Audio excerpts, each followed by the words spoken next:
Are you single? Me too. Girl, get in here. Welcome to Empowered by Her Picket Fence.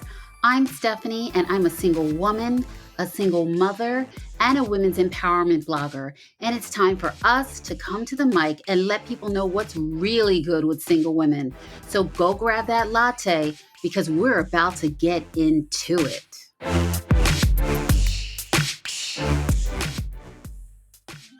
All right, guys, get in here and welcome to what is my very first episode of Empowered by Her Picket Fence.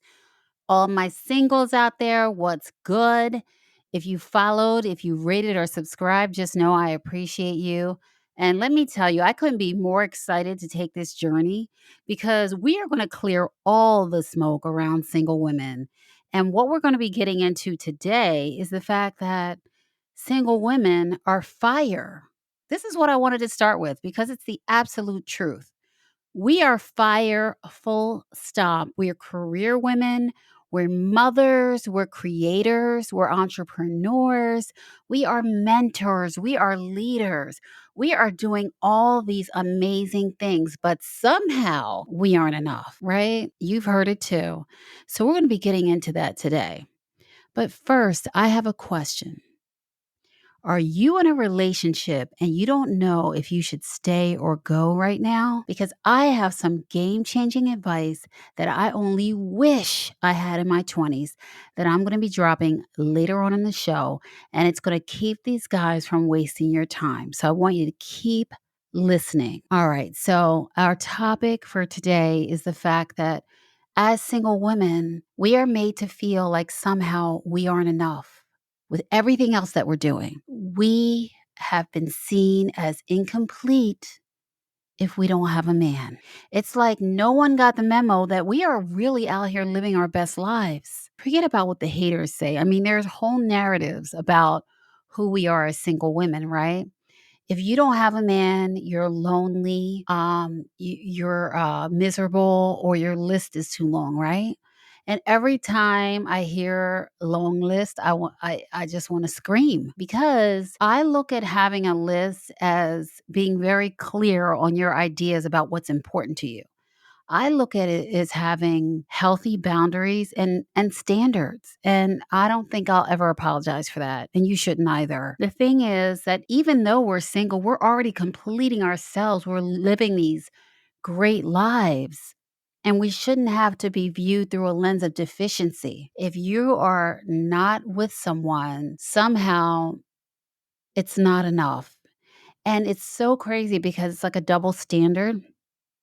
I don't know if you guys ever notice this, but if you're a man and you're single and you're dating, you have a bunch of options, you are celebrated. You are like winning. You are winning if you're a man. Same story, different standard. I live in New York City. And when I tell you it's a dating wasteland, girl, the situation is critical. Women are out here in these streets.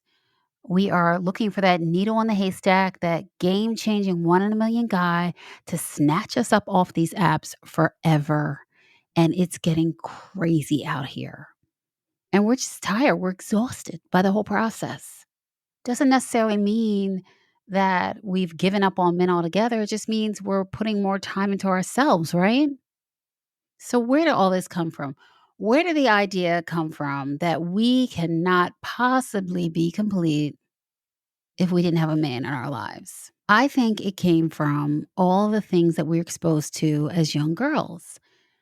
The narrative around marriage. Everyone's getting married and everyone must get married. I remember hearing that from the beginning of time, right? That's what we're doing. And don't get me wrong, I totally am for building families and coming together, build lives together. But I went through my life thinking, I'm definitely getting married. If it's the right person, it's definitely going to happen. And then one day I realized I had options. So this is how it went down. In my early 20s, I moved to New York City and I had absolutely no friends when I first got there. I used to rush home to watch Oprah because she gave me a sense of familiarity. Because that's what happens if you move to a city you don't know anybody, you find something to cling on to. And stay with me, by the way, because this is all leading somewhere. So I would rush home. I would kick off my shoes, heels, because I didn't have any sense at that time to wear comfortable shoes. Kick off my heels, put my laptop on my lap, because I didn't have a coffee table. My rent was almost half my paycheck. And I would watch Oprah. And one day she had Goldie Hawn on. Now, I don't know if you guys are familiar with Goldie Hawn, but Goldie Hawn is a famous Hollywood actress, and she's been with her partner, Kurt Russell, for so many years, and they haven't been married, right? So she's on there one day, and she says something like, when are women going to realize that they don't have to get married? She said something like that. I don't even know exactly what she said, but I never forgot that interaction. It was like someone had given me permission to live an unconventional life.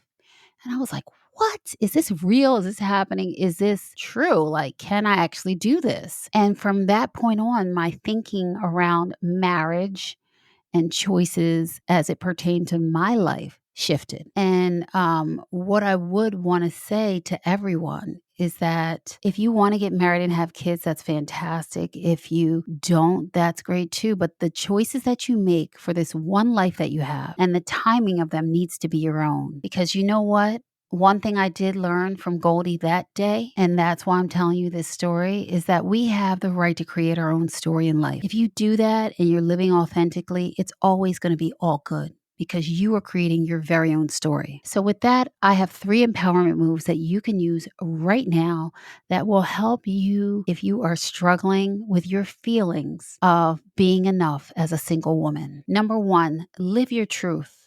Be present in your one life and be authentic.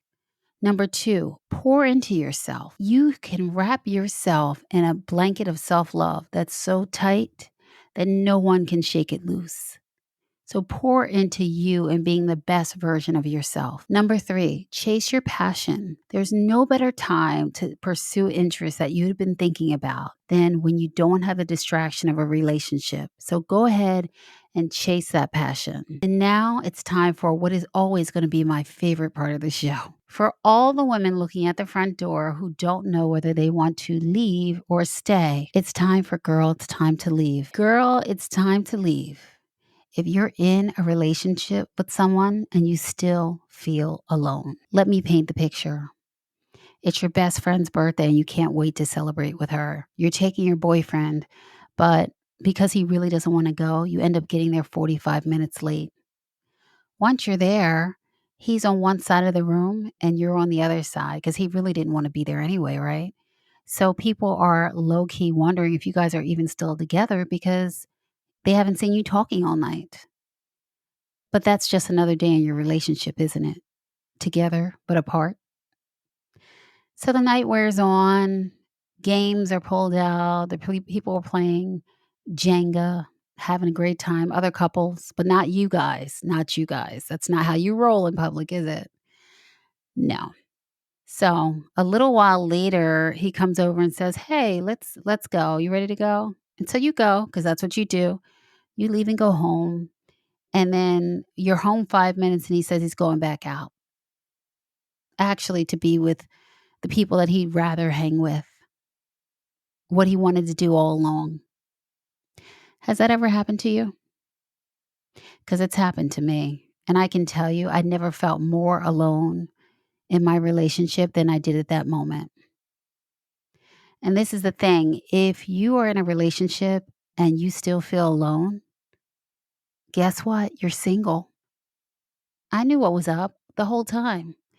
But you know what I was doing? I was hoping somebody would give me a reason to stay. And the reason why is very simple.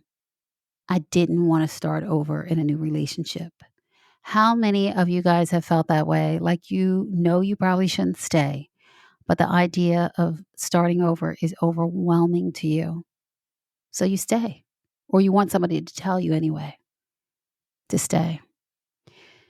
The thing is that when you're in a relationship that doesn't serve you, that's not good for you or healthy for you, and the person doesn't love and respect you, it's going to fall apart anyway.